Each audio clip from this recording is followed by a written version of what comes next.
ছেড়ে যাওনি। যখন যেখানে যে অবস্থায় থাকি না কেন, যখনই প্রয়োজন পড়েছে আল্লাহ বলে তোমাকে ডাক দিয়েছি। যেখানে দুনিয়ার কেউ সাহায্য করার থাকে না, সেখানে কেবল তোমাকেই পেয়েছি।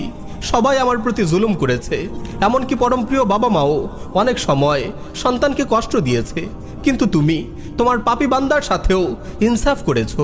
কারো প্রতি এক বিন্দু জুলুম করনি, বরং কেবল ইনসাফ নয়, ইনসাফ ছাড়িয়ে তুমি তাদের প্রতি কেবল রহম করেছো। একদিন আমার হায়াত যখন ফুরিয়ে যাবে, কবরের ঘোর আধারে যখন কেউ থাকবে না, তখনও তুমি আমার সাথী হয়ে থাকবে।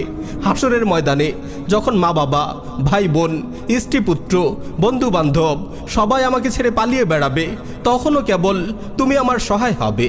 আমার রব, তুমিই তো আমার আপন, তুমিই তো প্রকৃত বন্ধু। মাওলাই করিম, তোমাকে কতবার অসন্তুষ্ট করেছি, তোমার বেঁধে দেয়া সীমানা কতবার লঙ্ঘন করেছি, নির্জনে